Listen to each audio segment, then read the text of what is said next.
Welcome back, everybody. I'm going to be finishing, well, maybe not completely finishing, but doing some more work on this yard man. Hopefully getting a lot of it done today. I will be getting a microphone, so hopefully my voice won't be so weird after that. They're not very expensive off Amazon, so I'll get one.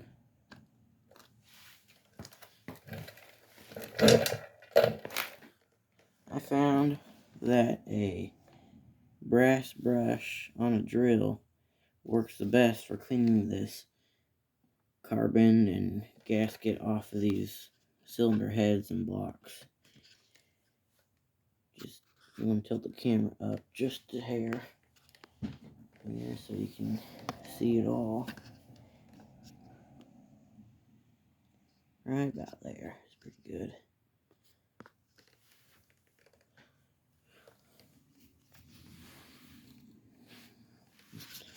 A very good spot.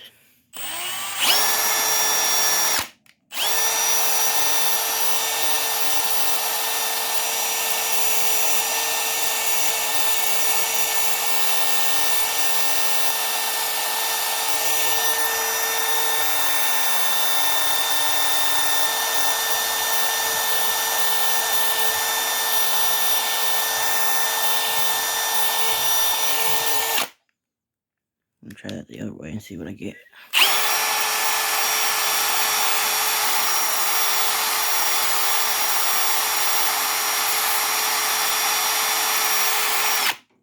Oops.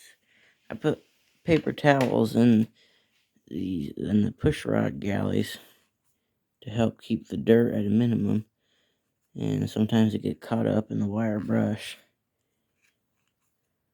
Just gotta get them below the surface of the block here. And that carbon is very thin because it's not been very long since I replaced the head gasket, but it already blew for some reason. If you watch my last video, you'll see what I'm talking about.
I think that's pretty clean. Now, one thing, people will sometimes, a lot of times say that if you clean, that you can't, or you shouldn't clean the carbon off of the piston because it can make the rings stick and get around the piston. Out of all the cylinder heads, or the head gaskets that I have done and cleaned carbon off pistons, not one time have I ever had any ring problems. Now, I'm not saying that it won't happen, but I've just never had that happen. And also, what can happen is cleaning that carbon off can also help raise the compression a little bit because there's not so much gunk in there. And I'll show you the bore. You can see it's almost perfect in there. There's pretty much no scoring or anything. And I'll get a rag and some carburetor cleaner and clean it all up and get all the oil off of it. Where's that rag at? Here is a rag.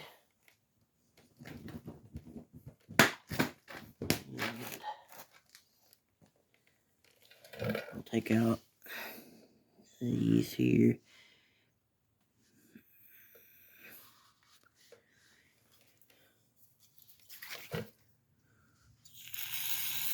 Typically don't use, I try not to use a ton of carburetor cleaner. It doesn't really take a lot to clean stuff,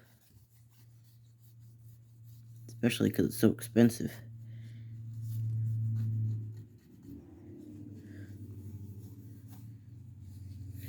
And clean around in there. You want that to be pretty clean. Try and get that piston all the way up. Yeah, that's pretty good and clean. I'll clean all under here too, because you can't get under there very good. You can see all the gunk in there. Now I'll clean inside the bore. If I had a cylinder honer, I would hone that, even though it's not bad, just to bring back the cross hatching and take away any imperfections. Considering this side had 200, almost 200 psi compression, it's really not necessary to do that, but if I was in here, I might as well. So a little bit of material left there. I can get that off with a little hand wire brush. And what you can also do is take a green Scotch-Brite. You don't want one of the real grippy ones, and just run it around in there, and that will also bring back some of the cross hatching, which I don't know if you need cross hatching, but it's what, guess what's supposed to be in there. So now I'll move on to the cylinder head, which is right here. So what I think I'm going to do is, I think I want to put the phone on the table over here, and then have the cylinder head below the camera. So I gotta come over here. I'm gonna pause y'all a minute and get a spot cleared off on this table here. I got all the parts and tools on it. Okay, got a spot cleaned off on the table, and I'll just be using the same method as I did for the piston. I'll try something that I could somehow magnet this light somewhere, but obviously plastic and wood is not magnetic. I guess I can maybe get it on like right there, and hopefully that'll make it better.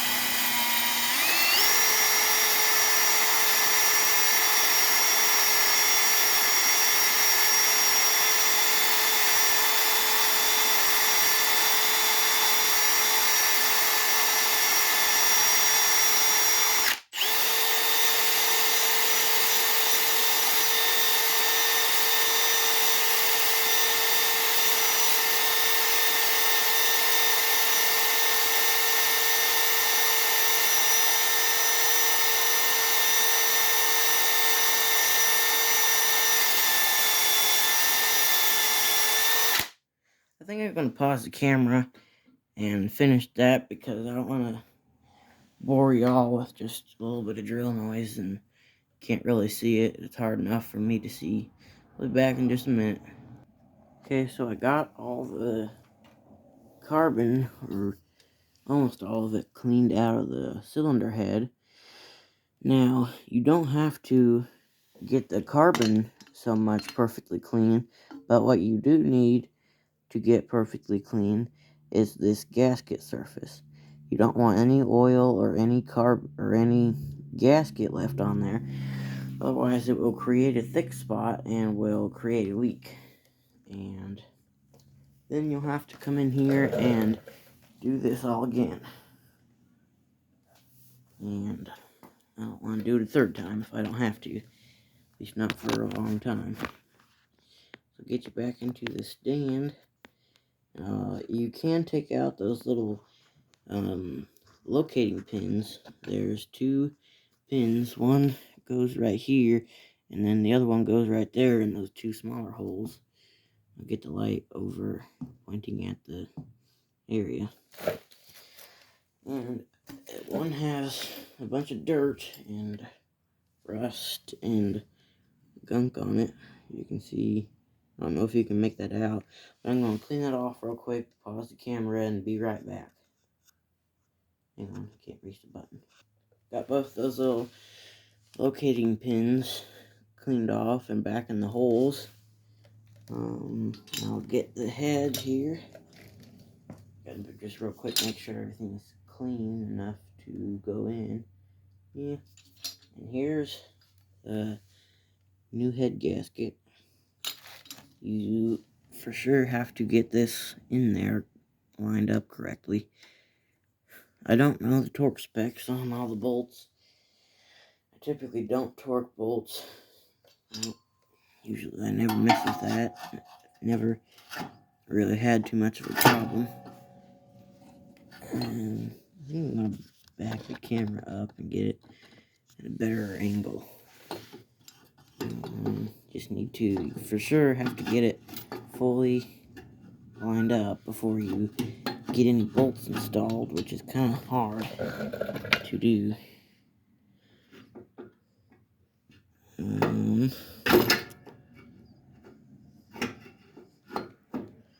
Okay, I'm going to bring you back once I get it halfway on there.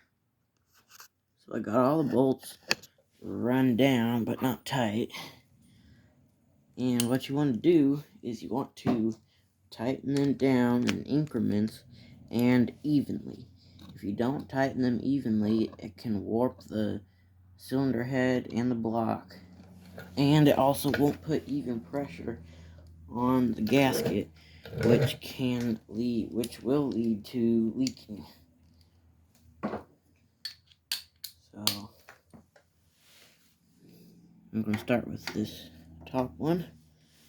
Get it partially tightened, and then I'm going to move to the bottom right corner down here, and then I'm going to move up to here, and then to the one down here. If I can reach it here, I'm going to get this extension on here real quick, so that way it's easier to get down in there. To the bottom left corner. Don't know if you can see me, but I'm down here. I know, I'm terrible at this, and then this one in here, in the middle. And then I'm just going to work my way around again, get them all fairly snug. Oops, sorry, I accidentally hit it with my arm. Just get them all snugged up. I'll lower the camera down so you can kind of get a better angle of me. Still not very used to a camera being right in front of me. I don't really have set dates of when I'm going to post, just whenever I find something to work on. Of course, we'll do some shorts of Willow here and there in between the full videos. Oh, get on there. There we go. Just get that one even tighter than the one in the middle.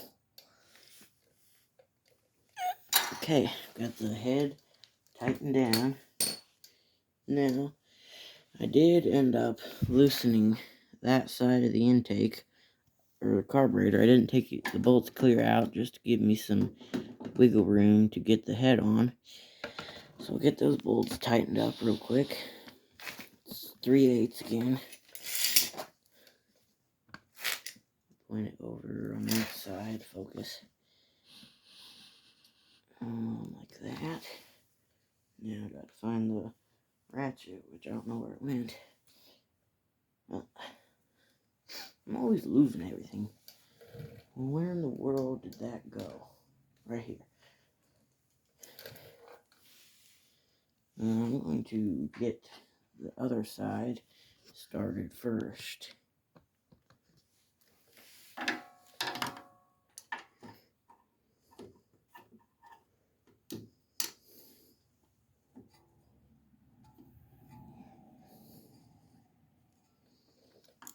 Just so that way I know everything's lined up. And I will put a bit of anti-seize on that bolt for this governor bracket, because that was ridiculously hard to get out yesterday, if you've seen that video. Okay, get that right there. Can't find a very good spot to put it, really.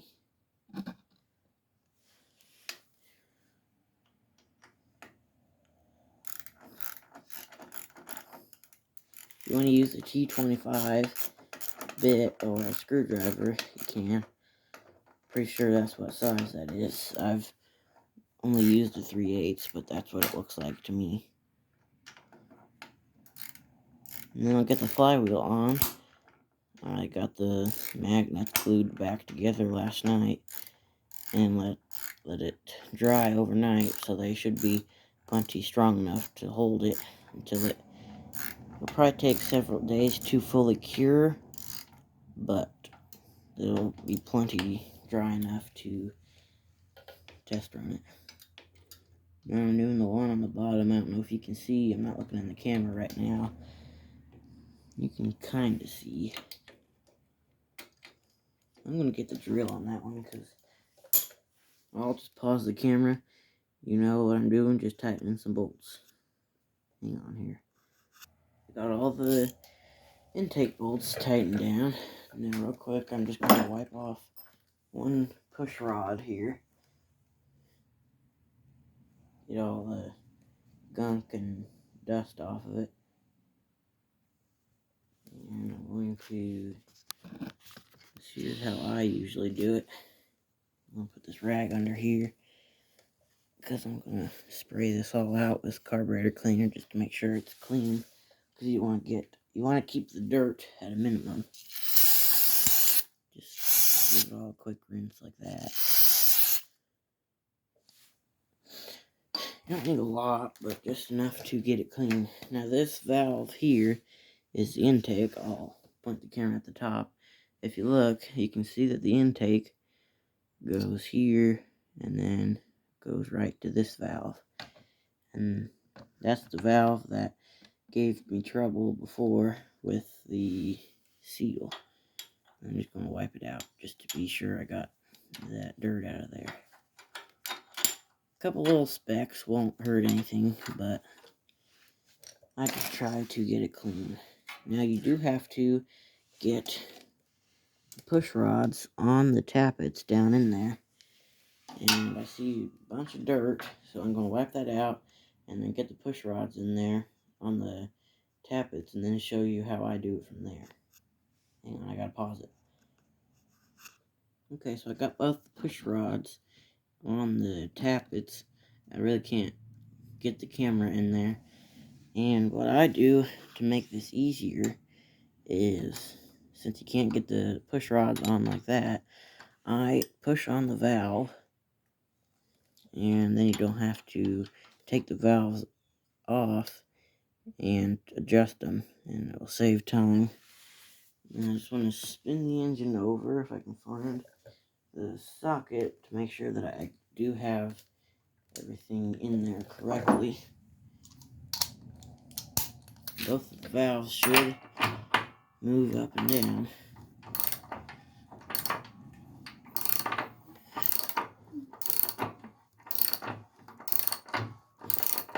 Yep. so that's working correctly. And now I'm going to clean the spark plug, because I got a bunch of carbon on that when I cleaned the head out. I'm just going to use this little Dremel I got off Amazon and a wire brush, because you don't want flaky carbon inside of an engine. You can completely ruin an engine if you have a bunch of carbon in there. Because what can happen is a piece of carbon can break off and get wedged in between the piston and the cylinder wall, and it will score the cylinder and completely ruin it. And then I'm going to blow the spark plug out with the air compressor, so I'll bring you back after I get the spark plug done. So I got the spark plug pretty much all the way in, and one quick thing that I want to talk about and show is over tightening your spark plug and how tight you actually need to get it. So I'll just move this light here onto the floor.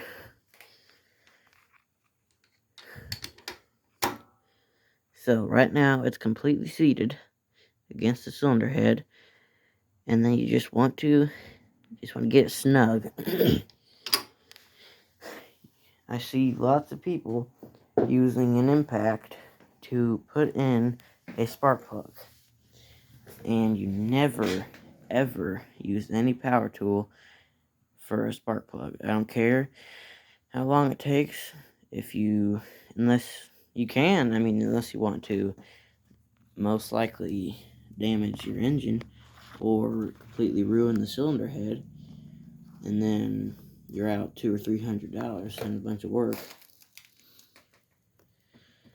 So now I'm going to put that heat shield on right over there. It's one little 5/16 bolt on the bottom of the cylinder head, which is very hard to show, so I'm not going to show that. I'm just going to wipe out some of the dirt and call it good. So I got this heat shield back on and tightened up. We're going to have to end this video here because we're getting ready to go to my grandparents' house for the day. So if I have enough time tonight, I might make another video putting it back together completely if we don't come home too late. So have a good weekend.